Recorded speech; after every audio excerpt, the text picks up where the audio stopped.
The Dorkening and all affiliated shows are not intended for anyone under the age of 18. The following may contain discussions or scenes that have adult situations, graphic violence, nudity, strong sexual content, and graphic language. This show is intended for mature audiences only. Viewer discretion is advised. Everyone thinks because you're a zombie, you don't know good coffee. Well, they're wrong. We have very active lifestyles. It's not all wandering the countryside aimlessly or scaring passing motorists. And we all love a good cup of joe. And there's only one brew that gets my seal of approval. Deadly Grounds coffee is my guilty pleasure. Bold, robust, delicious. It's coffee that can wake the dead. With over a dozen different roasts and flavors, Deadly Grounds can satisfy the most finicky of coffee addicts. The aroma is so intoxicating. It brings all of my neighbors out of the woodwork. Deadly Grounds coffee. Coffee to die for and zombie approved. It's good to get a little deadly.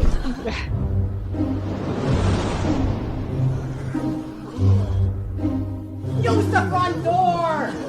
Oh, they're so disgusting.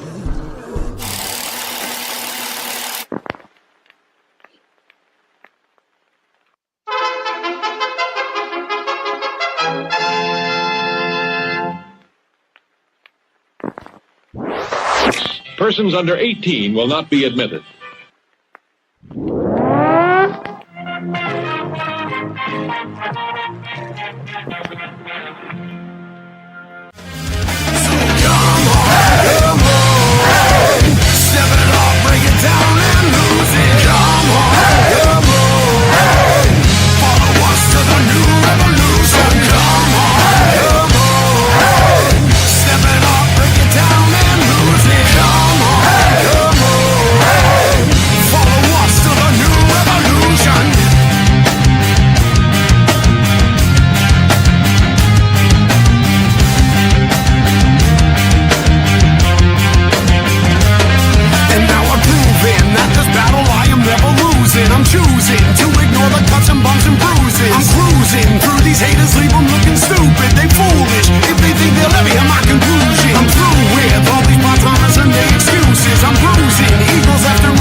Hey, what's happening, everybody? Welcome to another killer episode of Still Toking with.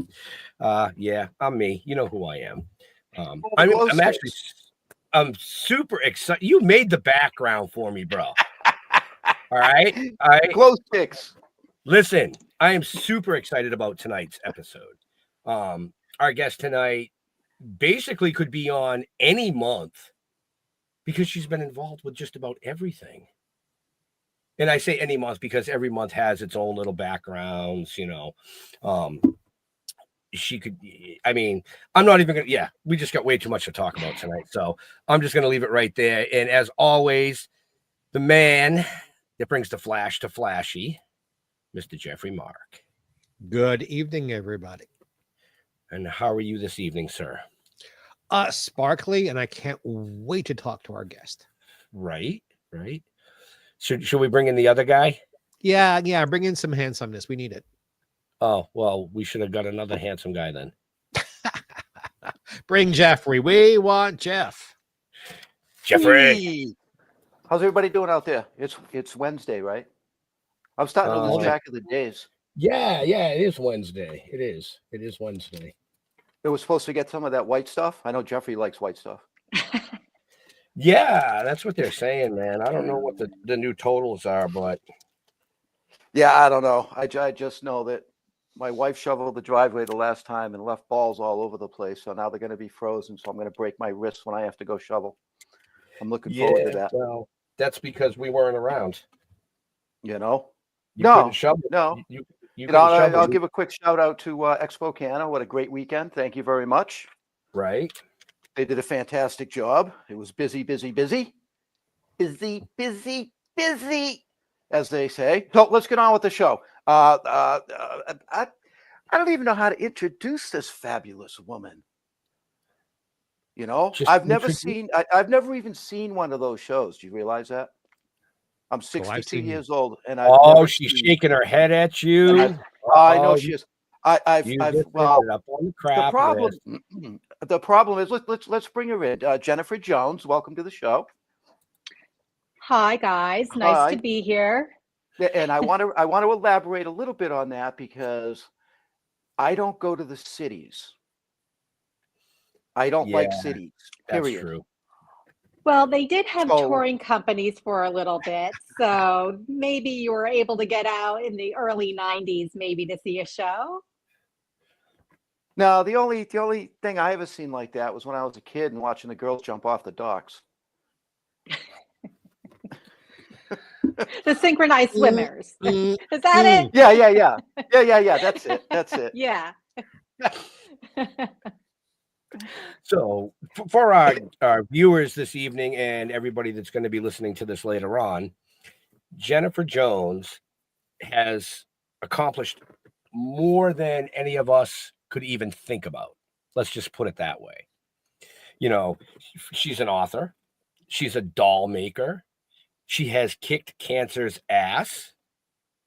But that's not even the biggest thing. The biggest thing is Jeffrey Marks. Go ahead. I see you itching. No, I'm just agreeing with you I that, see you itching. well, my favorite part of all of this, because of my love of, Yep. and having been in the audience for dozens and dozens of these, is our beautiful guest broke the bigotry barrier in one of the greatest dancing troupes in the world, the Radio City Rockettes, and brought the Rockettes into the 21st century, but she did it in the 20th century. And it's an amazing, amazing story. Wow. Thank you. Thank you. So happy Black History Month, Jennifer, of which you are a huge part. Thank you. It's so nice to be here. And it was an amazing feat. And I'm so honored to have opened the doors for the Black women who I danced alongside with, who are on the line today, and the ladies yet to come. And also for the Black women that auditioned numerous times before me. I stand on their shoulders because without them pushing that cog forward, I would not be here today.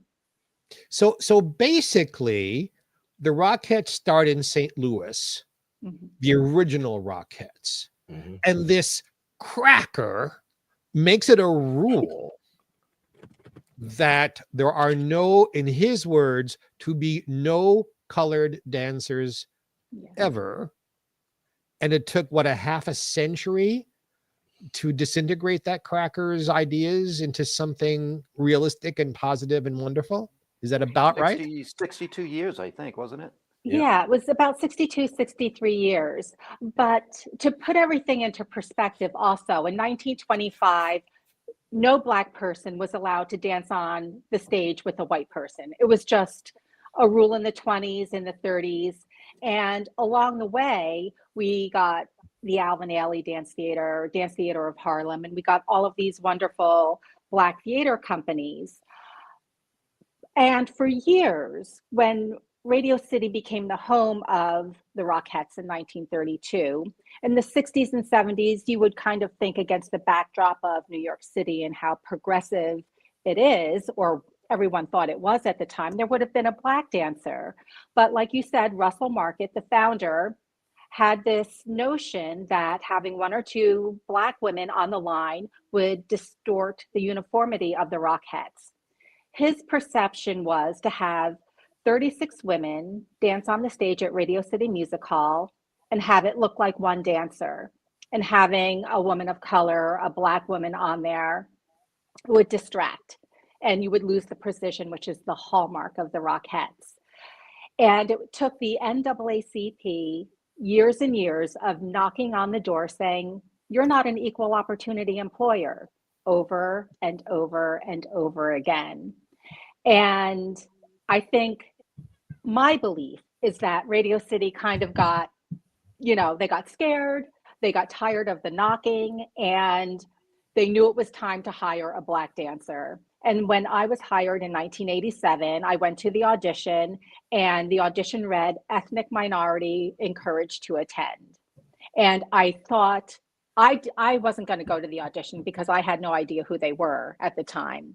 But I think at that time, because they put that language in the audition notice, they were looking for a Black dancer just because of all the pressure.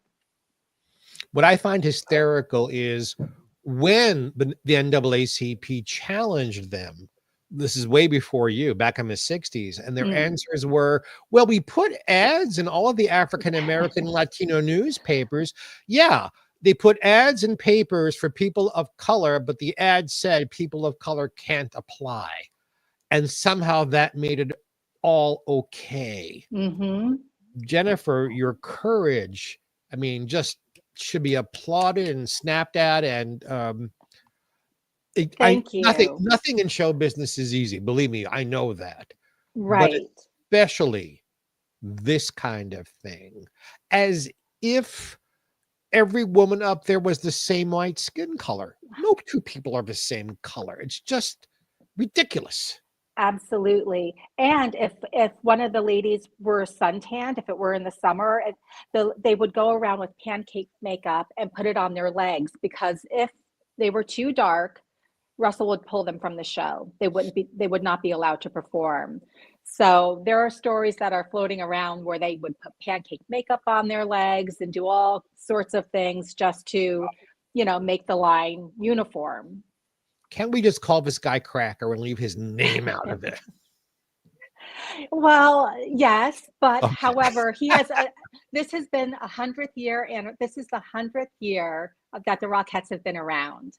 And I tend to think that if he saw what his vision was, he would never have thought what it is today. And I would hope to think that he would be happy for the diversity that the line has, even though I think they have more to do and a long ways to go. I still think that he would never have thought that 100 years later, the Rockettes are what they are. That's a lovely reflection of your heart. Yeah. Did you get flack at the beginning? I mean, did people give you a hard time? Yeah. When you first, joined the Rockettes? I would imagine. Yes. Well, whenever there's a change, there's resistance. Of course, there were some people who were happy that I was on the line and that it was time for a change. But, people get comfortable and they don't want change. And yes, they let me know that I was not welcome. And it's not so much about how they said it, it's more like what they did. Mm-hmm.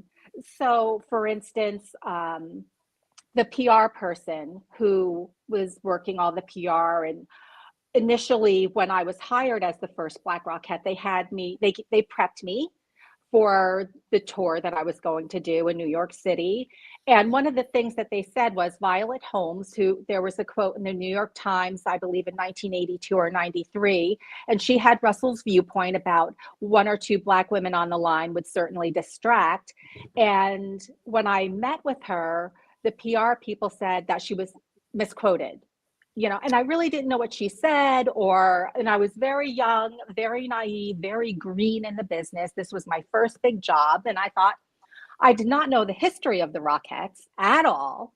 And I was like, oh, okay, that happens. People get misquoted. So I went on all the shows and they said, well, Violet Holmes said, a Black woman would distract. How do you feel about that? And I would just say, she was misquoted. End of story. And that's what they wanted. That's what they got. It took me, my 15 years of being on the line to learn the Rockette history and what that was all about. So it was kind of like a learning experience. But now that I have my voice, especially what that PR person said to me in San Diego, She took me to her hotel room. This was even before I performed for the Super Bowl halftime show. Mhm. She took me to the hotel room. She sat me down and she said, "You're old news. Nobody cares about you. Nobody cares about your story. That's it. You're done." And then Wow. I walked out of the room feeling like, oh, well, she's in media. She's in PR. She knows, what the feel is for what people are looking for. And I thought, nobody cared. I just thought I was lucky to be there. Like she said, maybe I wasn't talented enough, but I was just filling a quota. And words carry so much weight. I carried those words, her phrases around in my life for so long, and it trickled into relationships that I've never should have been in, situations that I never would have been in because I just lowered the bar because I thought nobody cared and I was old news. They didn't So, try and Never. put yes. pancakes on you, did they? Excuse me? They didn't try and put pancakes on you, did they? No, they did not. No. No pancake makeup. No pancake Okay. makeup. But however, they did not give me my skin tone tights. So it was kind of like my legs blended in with theirs. So I didn't have my natural skin tone. Nowadays, they're more conscious of that. And all the women on the line that are different skin tones, they're matched perfectly. I mean, in all honesty, I don't really think that you're there to look at the color of anybody's skin. You're there to watch greatness. The performance, yeah. It's greatness because, I mean, to be part of the Rockettes, you have to be great. Part of the baloney about it was this is all about precision. Mhm. And that anything that didn't blend somehow interfere with precision. Jennifer, I probably saw you work 10 times, 12 times on the line through the years when I lived in New York, because I went to Radio City often because it was such a spectacular show. Yeah. So I was aware of you, meaning you look up on this enormous stage and go, wow, the only thing that your color did was make me realize how wonderful you were, that you actually were at least as good as everybody else. I don't want to insult anyone and say you were better, but no one up there was any better than you. And it added to the enjoyment for me. Yeah, she deserved to be Thank there. you. And Thank you. and as far as that PR person's remarks to you, honey, you will never be old news. Ever. Thank you. Yeah, but that Thank PR you. person, I'll bet that PR person is old news now. Right? Yes, I have no idea where she is, and I don't even care right now. She's under the stage. Wherever she is, she should be well, and she should stay there. Yes. Far away. Yes. So you mentioned the Super Bowl. One of the very first things you do, we just had Super Bowl weekend. I hate questions like this. What was that like? How frightening was it for you to perform in a stadium like that? It was incredibly exciting, nerve-wracking, a lifetime experience-changing thing for me all at once. Like I said, I'd never performed. This was my first job. I had to learn the Rockette language. I had to learn the Rockette precision. I had to learn how to, just do everything perfectly with the girl next to me. And it was a lot of work.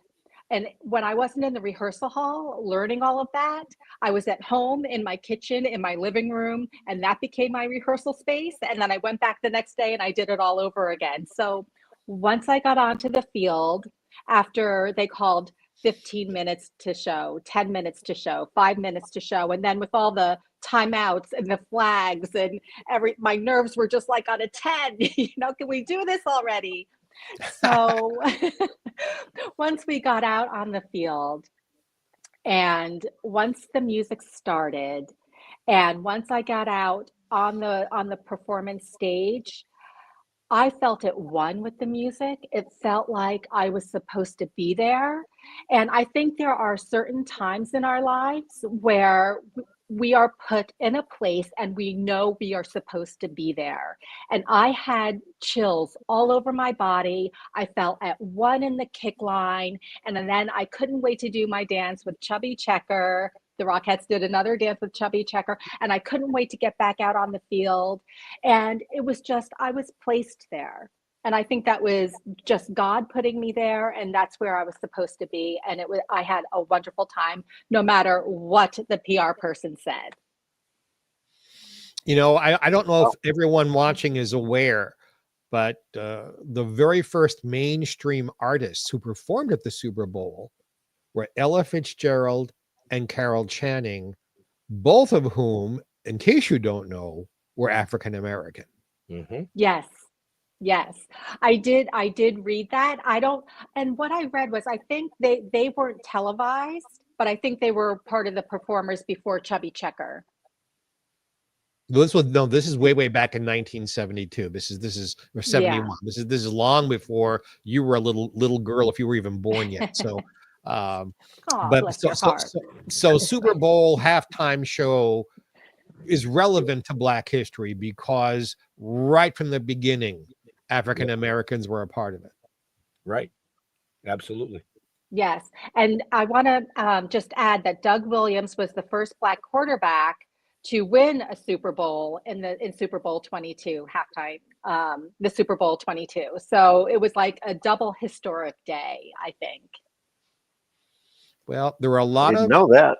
lot of young people have you to thank, because I don't care happenstance or what put you there, but you kicked down a barrier. Mm-hmm. And I think, you know, I'm not African American. I know you were very much you thought, but no, I'm not. I'm the palest human being on the planet.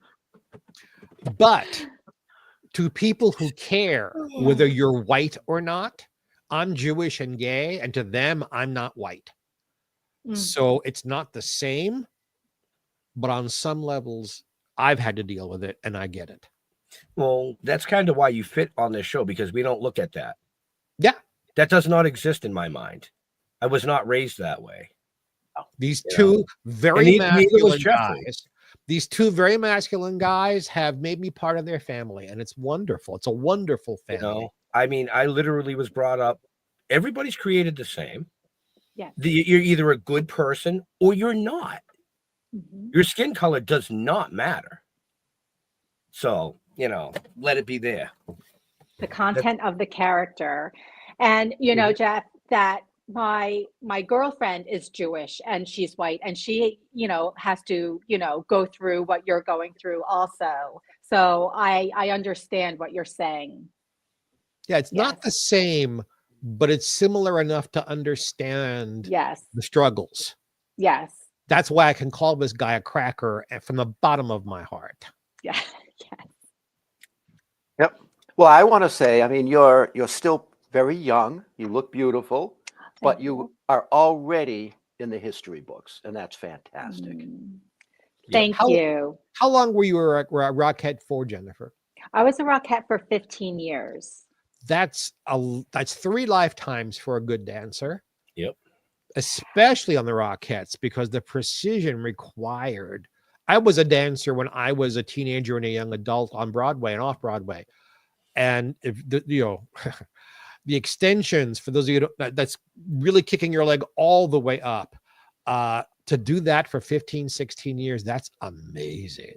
Yes, thank you. It was a blessing, because at the time when I was a Rockette, there was a roster of women, 36 women on a roster, which meant we had a full-time job. So whenever there was a performance, we would get called in. We had healthcare. We could take a maternity leave. We could take a leave of absence and come back to being a Rockette. So there was that, you know, ability. I had 2 kids on the line, and I was able to go back and dance. And then I was going through a horrible divorce. And then I was able to like lean back and go back onto the line and dance and provide for my children. However, Jim Dolan, the owner of Madison Square Garden, he also owns Radio City and the Beacon and the Rockettes. When he took ownership, he broke the roster. And so, and that was the time when I was transitioning over to Broadway. So that meant that these ladies no longer had maternity leave or could take a leave of absence and go back and have a job, or, go through a divorce and have something to lean on to make money. So a lot of the ladies have to either re-audition every year or get asked back to be back on the Christmas show. So that was one of the reasons why I had such flexibility to stay on the line for so long. Here's Is it a always geek. 36? Is it always 36 women on the line? It's 36 because that's how many fit across the stage at Radio City. However, if they do performances like at the Rainbow Room or, little, jobs somewhere else, they can break it down to 18 ladies or 16. But at Radio City, it's always 36. Okay, because I know the Super Bowl, they had a theme of 88. There was 88 pianos, 88 legs, as they called it. So that means there was 44 women performing. Right, because the year was 1988. Right, That's right, why. right. Yes. Okay, yes. all right. So I'm assuming that there's, I don't want to use the term backups, alternates. There must be alternates in case somebody gets sick or can't perform, injured, or anything like that. Yes. So when they hire the ladies to do a show, they usually hire maybe 4 to 6 other extra ladies they call them swings. So if somebody gets injured or if someone gets sick, they can go in and cover that role. So being a swing is very difficult, especially in the Rockette world, because you have to know where to break in the line, where you go in 3 lines, which way you're looking, if each line is looking a different way, all the arm levels. So being a swing is very, very difficult. They should have called them kicks, not swings. And Jeff, I'm sorry I talked over you 3 different times. I apologize. Oh, no, that's okay. All I wanted to do was ask a geek question. All right. Go geek, go. Geek question. For those of you who have never been to Radio City, besides the wonderful Rockettes and whatever show they're showing, Radio City has, no jokes, boys, the biggest organ in the world. And there's an amazing organ performance every time you go there. I know what it felt like to sit in the orchestra or in the nosebleed seats to listen. What was it like to hear that music either on, I don't think he ever played while you ladies were dancing, but to be backstage and so close to it, was it this incredible music rush for you? It was amazing. And actually they have 2. For years, they only used one, but they restored the one on the other side. So now they have 2 beautiful organs. And it was our 15-minute call. And you would hear it reverberate, up and down through the dressing room. So you kind of knew where you were and how much time you had. And it was just like a home cooked meal, you were just there, and it was always like warming and reassuring, and it was just so beautiful. Yeah, assuming it was a pipe organ. Is that what you're talking about? A pipe organ, right? Yeah. Yes. Yeah. Okay. Yeah, it's just a magnificent thing. I mean, I've traveled the world. I've never seen anything else like it or heard anything else like it. It's simply amazing. So forgive the geekness of the question. I just had to know. Broadway, how did you segue? That's my line now. How did you segue? Well, I always wanted to be a Broadway performer. My parents growing up were big Broadway people. They would go see Pippin with Ben Vereen, Melba Moore, Jesus Christ Superstar, Hairspray. They went to see Calcutta, Sure. They went to see everything. So when The Wiz came to Broadway, and it was very kid friendly, they took me and my sister, and I loved dancing, and seeing The Wiz on Broadway is where I fell in love with the stage. Walking into that theater, having the contour down and hearing the orchestra warm up, and then the curtain rise, and I was transported into Oz with Stephanie Mills and Hinton Battle and Mabel Oh, yeah. King. Oh, no, powerhouses. Legends. Oh my goodness. And then waiting backstage for their autograph. I knew at that moment I wanted to be on a stage and walk out of the backstage door. That's all I knew at 9 years old. I didn't know how I was going to do it. I didn't know what capacity, but that's what I needed to do with my life. And I didn't go to the Rockettes audition and wasn't going to go to the Rockettes audition because my parents never told me who the Rockettes were. I had no idea who they were. But when this Broadway show came out and I was called in for an audition and then I got it, that was like my dream moment of a 9-year-old girl being reflected, of seeing that whiz on Broadway, and my heart again was full. And like I said, I was placed there and every cell in my body knew I was supposed to be there. It was an amazing experience. And the first show you did was one of my favorites, 42nd Street. I was just going to bring that up. You know that I was a bartender at the original 42nd Street? Were you really? Yeah, when I was a struggling young actor, I was between off-Broadway shows. It was a job. It made me money. And I got to know David Merrick. And Leroy Reams became a friend for the rest of my life, and Carol Cook and Tammy Grimes. It was a wonderful experience for a young actor. So I also, and off camera, we'll talk about my connection to The Wiz sometime too. But this is about you. What did you do? Were you in the chorus of 42nd, or did you have lines? I was in the chorus of 42nd Street. And what I loved about it is that it was so different from the Rockettes. We didn't have to be so precise in all of our movements. We could have our own personalities and our own way of doing things. We had our own characters and the own way we would act or however we wanted, but we all did the same choreography. So it was really nice to learn to how to have that freedom on stage, and learning the show from the ground up with the whole team was something else that was very new to me, because once I was in the Rockettes, I had to learn their repertoire, where a lot of the ladies already knew the dances, and I felt like I was always kind of like catching up. So this was really a nice experience for me, and it was something that I always wanted to do, 8 shows a week. And I did it from the beginning to the end of the run. And I just feel so blessed that I had that time to do it. Did you guys recreate the Gower Champion choreography, or was new choreography brought in? No, it was the same choreography with Randy Skinner. Of course. Yes. So it was the same choreography, and it's so memorable and dear to my heart. I could see you playing Anytime Annie. Oh, I would love that. We need to bring it back to 42nd Street. Hey, the original ended up marrying David Merrick. It's a good role. It's lucky.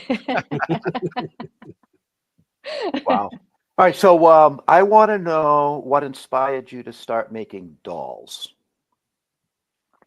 So I wrote my children's book.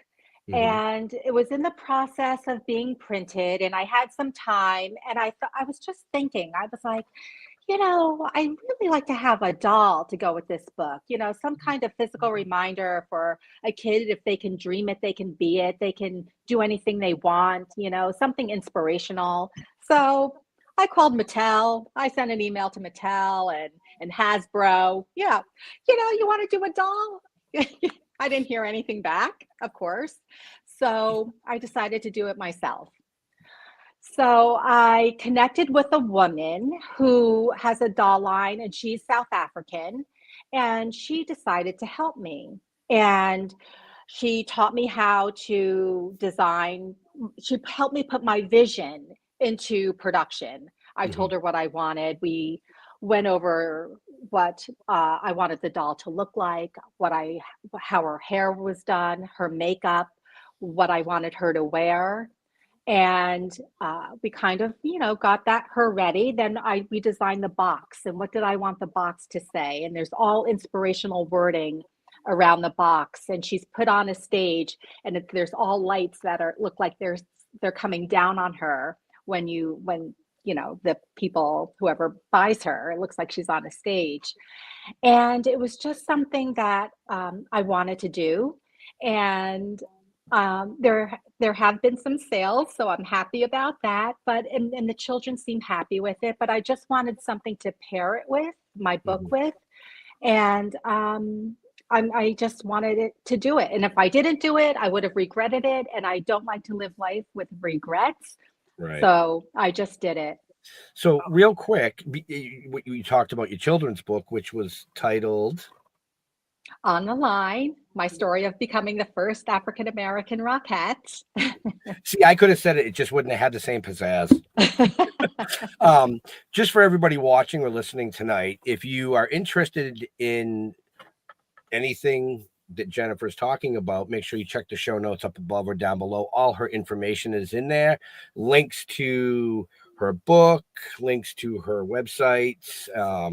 So I just want to make sure that everybody knows that. Thank you. No, Thank you're going to come out with a bobblehead? I was thinking about it. I probably should. I'm just curious. Maybe I will. Wouldn't it be bobble legs? Oh, even better. I like the way you guys think. Yeah. See?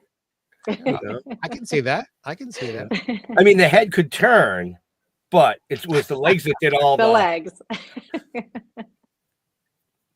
An animatronic Jennifer for sale. Yes, there you go. Right.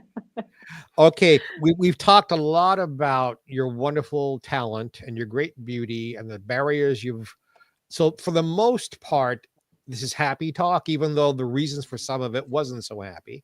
Right. But there are other parts to your life that have not been quite so happy. Would you like to share that with the nice folks out there who are watching and listening, that you had some darkness that you had to deal with? Absolutely. So I just turned 50 a few years back. I won't say how long ago, but at 50 years old, I was experiencing some stomach issues, some bloating and things like that. And I knew I had to go, for a colonoscopy because that's when they have them. That's when they're deemed to have them. They have since been lowered to the age of 45. But at the age of 50, I was diagnosed with stage 3 colorectal cancer. And that was something that I never thought I would say ever. I was vegetarian at the time for over 25 years. I exercised every day. I knew my body inside and out from being a professional dancer. And it really took me down for a while. I was, when I was diagnosed, I didn't tell my friends or family for at least a month because I was ashamed and I was embarrassed. I was considered the healthy one in my family. When I did tell them, of course, I only told a certain select friends, but I did tell my close-knit family. And of course, they were behind me 100%. And I decided to get treated at Memorial Sloan Kettering. And I want to say that people who are battling this illness, that you have to be 100% comfortable with your medical team and you have to advocate for yourself. Before I went to Sloan, I was treated by another doctor and I wasn't comfortable. I thought I was just another paycheck to him. I did not think he took my illness to heart. I don't think I would be where I am today if I had stayed with him. Once I got to Memorial Sloan Kettering, even before my treatment started, my healing already began. That's how comfortable you have to be with your doctors.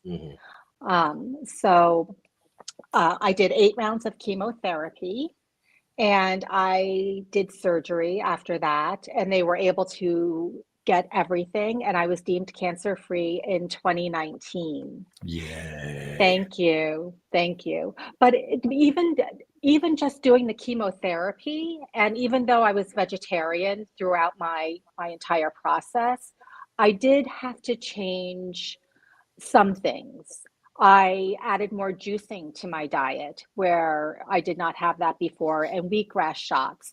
And actually, just doing a mind shift, I had to cut people who were toxic to me, and I let them linger in my life for no apparent reason. I had to like really evaluate all of my relationships and where I wanted my life to go.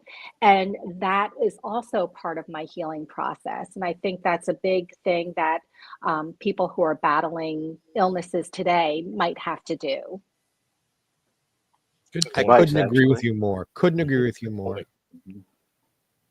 Because mind and body are completely attached to one another. They're not two separate things. Absolutely. We're one organism. And if we're, you know, disease is dis-ease, literally. Mm-hmm. And how wise of you to figure that out. Do you think, off the top of my head, do you think just God sprinkled you with a little extra wisdom that allowed you to grab opportunities and deal with the hard stuff? Maybe. I absolutely do. You know, one reason why I think this is because I wanted to write my memoir when I was back on 42nd Street. I thought all I had to write about was the history of becoming the first African American Rockett. I can't even tell you how many times I picked up the pen and paper and I started writing and it would just fall apart. And, you know, a year later, I'd pick it up again. And it wasn't until after my battle with cancer did I realize it wasn't the time. I had more to share. I had more to tell. I had more to give back. I had more to let people know about.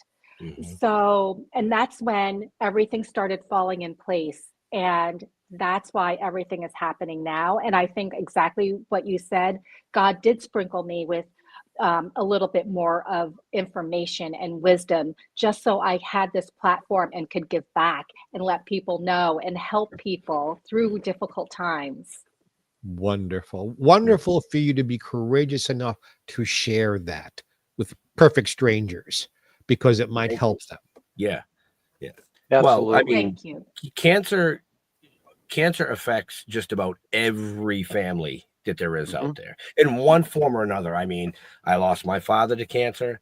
Jeff lost his dad, and other family members too. I'm just saying, you know, really close.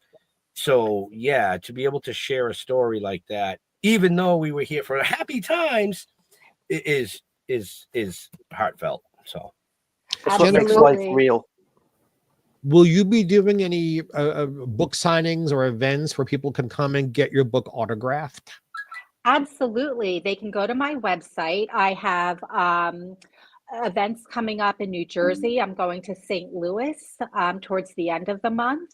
And things are coming up all of the time. I have 2 New Jersey events this month. I have a New York event in March. And then hopefully, you know, things will pile up more, but I would love to have people come out and I would love to talk with them and sign a book. We need to get you out to the West Coast in LA at the Grove. Yes. At the Grove. Yes. And then out here in Palm Springs at Just Fabulous. No, I was going to throw it out the other way and say, we know a lot of promoters that do a lot of styles of events, and most of them watch our show. Book this amazing woman as an author. Thank you. And bring her closer to Boston. Bring her closer to Boston. Yes. And then we can be there and I can get the book signed. And if you come to the West Coast, the same thing. I'll be there with you. I'll be there for you. Hell, I'll introduce you. I would love that. Anywhere. I love Boston. I love LA. I would love it. Yes. Thank you. If you were going to meet a young African American, male or female, it really doesn't matter, in show business or in life, who you think is struggling, do you have some kind of good all-purpose advice for a young person who has some ambition but seems to be hitting a wall and can't get anywhere? That's a good question. I try. And yeah, I think we all hit walls and we all kind of wonder, are we on the right track? I know I questioned my life a million times if I was on the right track. And I think I would just tell that young child to listen and go within and go with what's right in their heart. And if something goes their way, that's good. And if it doesn't, that's God's protection. And sometimes when you think of something that you want, sometimes God has a bigger plan. You know, there's something the universe has that might be more, but just don't stop. Don't get comfortable. Don't get complacent where you are. You have to keep moving, even if it's just a baby step each day. Just keep moving forward. Just don't stop. Keep going. I believe you got to get out of your own head. Yes. You must get out of your own head. That'll kill you. For sure. I just realized this is the cleanest show we have ever done with me involved because of you, Jennifer. You are bringing us to be our best selves and to be gentlemen, because we all know how, but sometimes on this show we're not. But for you, absolutely. Well, like we've said over 6 seasons, it's not about us; it's about the guest. So well, I'm doing pretty good. I would have dropped an F-bomb by now. A long time ago. You know what? I'm gonna give you a round of applause because yes, you have been perfect this evening. This was almost like when we did the Santa Claus show, where it was for children, and we both had to be like, yes. Jennifer, know your audience. Your personal life these days. You mentioned having 2 kids. Are you close to them? Yes. So I have 2 beautiful children, adult children. My son is 27 and my daughter is 25. They're grown. They have full lives, and I couldn't be happier that they have their health and they're flourishing. And I'm remarried now. So I remarried in 2021 to a retired chef. And we are just living our best life. And he travels with me when I go on tours, and we're just having fun. Even better. Get her to Boston. I can have dinner and a book. Yes. What do your kids do? So my son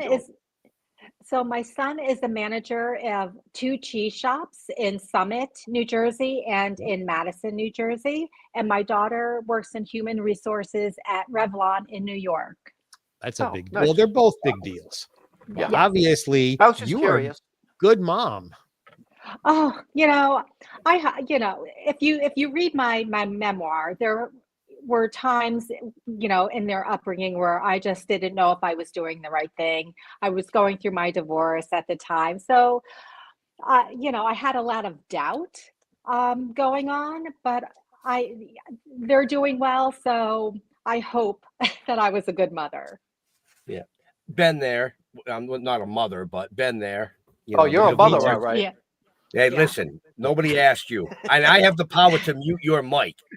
I was a stepdad and a grandfather, and man, I'm going to be a great grandfather. And you try your best, and then you have to let go and just watch it happen. Yeah. Right. Yeah, you step back and you go, oh, success. Yes. Oh, not so much success. Yes. And I still have my mom close by to me. She's a couple minutes away. Wonderful. Yes. My dad, he lives in St. Croix. So whenever I get the chance, that's where he's retired. So I like to go to travel and see him. And I have 2 sisters, one that's 15 minutes away from me and another one that lives in Philadelphia. Wow. So close, but excellent. Yeah. Wow. Do you think in the big picture is like you could say things worked out really well for me? Yeah, someone just recently asked me if I could change anything in my life, would I? And my answer would be no, I wouldn't change anything. Even though there were hardships and struggles and challenges, there were also so many joyful memories and so many accomplishments that I've done. So, and I think if I veered off the path or if I had the chance to change anything, I wouldn't be living my life now and I wouldn't be able to, have these in-depth conversations and give back the way that I do. So, yeah, I think it's a life that well lived and hopefully, more to give back, more living to do. Which leads me to what's next. So after my book comes out, my memoir and everything finally comes out, I do have in my heart that I want to do another children's book. And I would love to do another young adults or a middle-aged book for kids in, 7th or 8th grade or 4th and 5th grade. So those are some of the thoughts that I have. And we all know that thoughts become things. You have to start with an intention. And that's where, after everything calms down, is where I'm going to be devoting my energy. That sounds like an incredible, because they say that creative energy left unused turns to depression.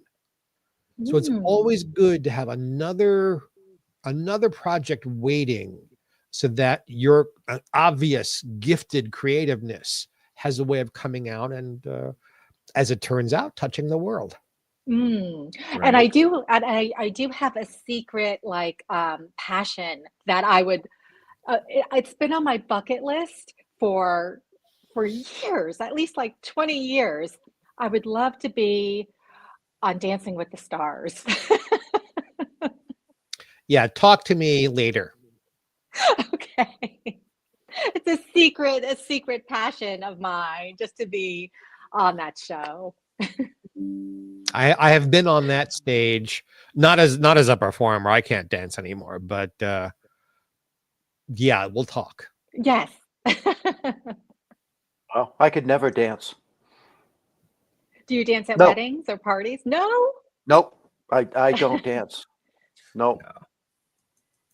You won't Chair dance? dance? You chair dance? I'm afraid I'll break something. Right? Like Actually, I shouldn't say that. I did all the ballet lessons and more jazz and tap than ballet, but you have to do ballet to do anything, because if you don't know that, you don't know anything. No, And, the only dancing I ever did was in my teen years, because breakdancing was big, but I used to break dance. Right. But that's I mean, God. Right. Well, I did dance at my own wedding because I had to. And I was almost a good dancer. I could do a jazz split, but not a full split. And my extension didn't extend. So there were things I just couldn't do. But I tried. And people don't know, if you think dancing on a stage is hard, go to lessons and take 90 minutes and have someone beat you to a pulp. That was intense. No, I'll dance with my grandkids.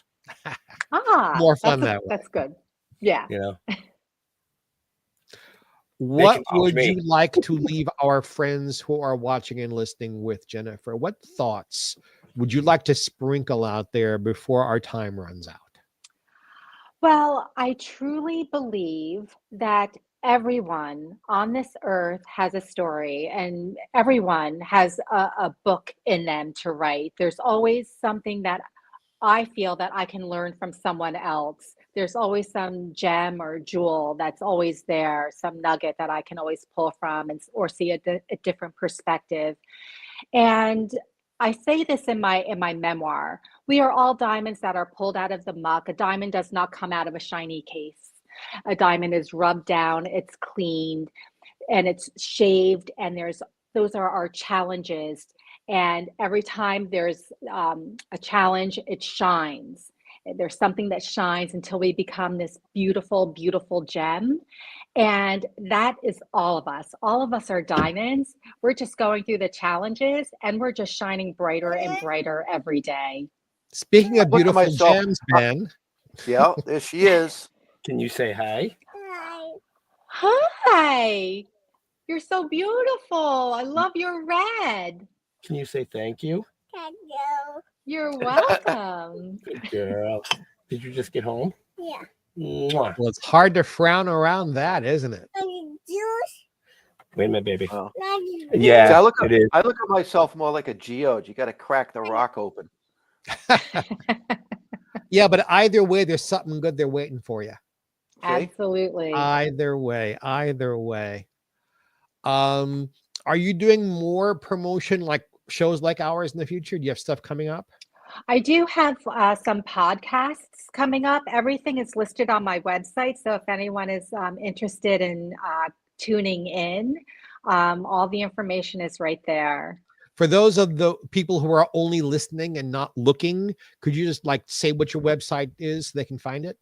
Yes, it's www.rockettejenn.com. Well, boys and girls, And you better get just- over there. Just I in like- case, for those people watching and listening, if you didn't catch that, check the show notes. It's the first link there. You know, Jennifer, I'll speak for all three of us, but you've made me very happy today. Right? Oh, thank Right? you. And you three have made me very happy tonight. So thank you. Thank you so much. We appreciate that, you know. And when I saw your PR come across my email, I instantly went back and looked and opened it, and I said, that's a show I need to have. I need to book this amazing person on our show because there's so many stories within the story. I'm going to tell you a secret, Jennifer. Uh-oh. For whatever reason, the email that tells who our next guest is never arrived in my inbox. So I called Ben about an hour before our show. And I said, who's our guest? I don't know what's going on. He told me who you were. He said, here, look at this. And I looked at it and went, oh no, I've seen her work like 15 times. I know who this is. So all of this enthusiasm is honest because, yeah, now I can't wait to talk to her. So, Right. Keep you in the dark. Just keep them in the dark, Ben. It seems to work. I keep Seems to well, work it's better. honestly, I keep both of you in the dark when I book the shows for us.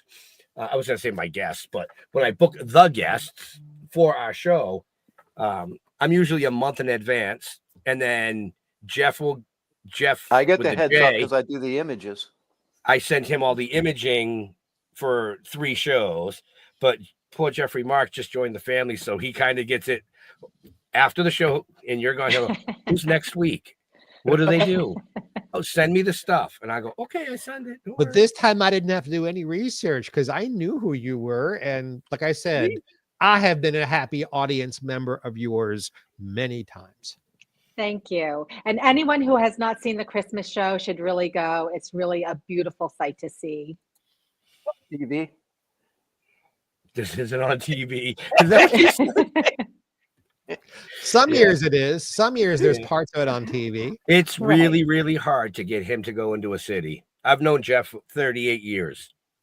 And I think we've been to the city with our families twice. Actually, it was just him and I, and he freaked. Oh, Tell our viewers why, Jeff. Because I was carried away by a parade in Boston and left in an alley. It was a horrific experience. I do not like cities. That's like people who are afraid of clowns. I'm not afraid of clowns, but I'm afraid of cities. I just don't like them. What I'm very was the uncomfortable. parade, Jeff? What It parade? was, carried you? It was I think it was Italian Day because I was in with my Yeah, it was probably in family. the north end. It was in the North End. Yeah. Yeah. Yeah. So it's if you've ever seen the running of the bulls, Yeah. that's kind of how the Italian parades are in the north end. Oh. So like Yeah, and I people just got carried yeah, away. people are jammed back against the storefronts as the parade goes by. And they just thought he was a cute guy and they grabbed him up and left him in an Oh. alley. Yeah. Yeah. So I have a phobia about cities. Sorry. I don't think it Yeah, was- I think I might too if Unfortunately. that happened to me. You know, Oh, I and spend I'm my such a time in the woods. I go and to I- the woods. And I'm such a ham. I've just sung before the parade passes by and went along with it. Yeah. Well, I have a thing about crowds at this point. So Well, I'm going to leave us on a joke that pertains to Jennifer.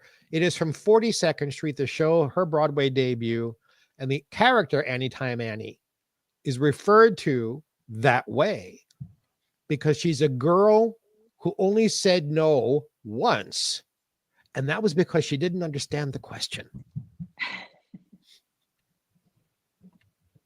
This isn't a Broadway show. I'm not making this up. I'm just repeating it. I expected to have to shake my head at the other Jeff tonight. Jennifer, is that not in the show? Seriously, come on. It's been years, so quite possibly. I don't remember that line. Trust me, I have seen 42nd Street almost 200 times. I thought I was going to say 42. No, hundreds, because I was there every night. Right. I was there 8 times a week for a long time. So yeah, it's in the show. Carol Cook on Broadway said that line, and that's why I remember it even more so. That's it, kid. That's what I got. Sorry. Oh, thank you. Whew. No, I'm just kidding. So I have a final question for you, Jennifer. Yes. What's the one place in the world that you haven't been to that you really want to go to, and why? Oh, That's there are several different places that I would love to travel to. Pick one. That's all you get is one. I only get one. Oh, I think I would go to Greece. I've never been there. I love Mediterranean food, the Mediterranean Sea, and I just think it would be so picturesque, and I think I would just really enjoy it there. Good answer. Have you been to Italy? I have. I want to go back though to different places that I haven't been, but I do want to go back to Italy. I look at Greece and Italy as kind of similar but different. I think they're very different. Yeah, Greece is on my list too. Is it? Yeah, absolutely. Yeah. All right. Good. Oh man. Any last questions, Mr. Jeffrey Mark? No, seriously, I talked a lot tonight. I apologize for that, only because of my enthusiasm. I think we covered everything I wanted to know. Yeah, the show is the way. I want to encourage everyone watching and listening to buy her book. There's a story there you really need to read. And if she's coming to a bookstore near you, please go there, support her, buy a book, get a doll, get a book, get something, and get an autograph. Not if she comes to a bookstore near you. When? Go to your local bookstore and tell them you need to book this amazing person with her story. And if you promote it right, the line will be more than 36 deep. Unless the manager's a cracker, in which case skip that store and go to the next place. No. If it's a Super Bowl, then it would be 44 because there was 88 legs. Only an 88. I'm just saying. We're in 2025. Sorry. So with that, taxi. With that, Jennifer, when you interact with fans on social medias, where do you most prefer to be interacting with? Usually Instagram is the best way, or Facebook, but I prefer Instagram. Okay. And again, folks, you can find those links in the show notes. Well, maybe not the Facebook one, because I don't want her to get inundated with friend requests, that we just don't know. So yeah, anyway, Mr. Jeffrey Mark. You can find me on Facebook and Instagram and Blue Sky, and listen to my podcast, Jeffrey Mark Plays Ella, which does not have guests, so it's no competition to this one. And I say every week, because I mean it, God bless and have a happy. As always, go to stilltoking.com. You'll find out everything you need to know. If you're in our local area, New England, we will be in Boxborough, Massachusetts at Northeast Comic Con. That's March 7th, 8th, and 9th, I believe. Yes, it is. March 7th, 8th, and 9th. So come on out. A lot of amazing guests. At our book. and get our signature. We'll sign a book for you too. Or a comic book. Or a Or comic. a DVD. Or a DVD. Or Right? nothing. We don't If you have don't want dolls, anything. though. I think we need to get dolls now. I don't think I'd make a good doll. You'd make a good bobblehead doll. You think? Just make it anatomically correct. What? Oh, the so kickstand? Come on. The show's been good. No, let's not throw it off. Yeah, let's not go into the gutter yet. As always, we want to thank our amazing guest, Jennifer, for coming out, taking time out of her life to tell her story. An amazing story it is. So again, I'm going to reiterate in the show notes, go to the website, check it out, buy a book, go to your bookstore, go to your local cons, get Jennifer where she needs to be. I mean, it's pretty much that simple, folks, because you can see her here and you can ask questions in the chat, but in person's the way to be. But to all our veterans and first responders, excuse me, we want to thank you for doing what you do so people like us can come up here and do what we do. Stay safe. We'll see you next week. And we are out of here. Peace.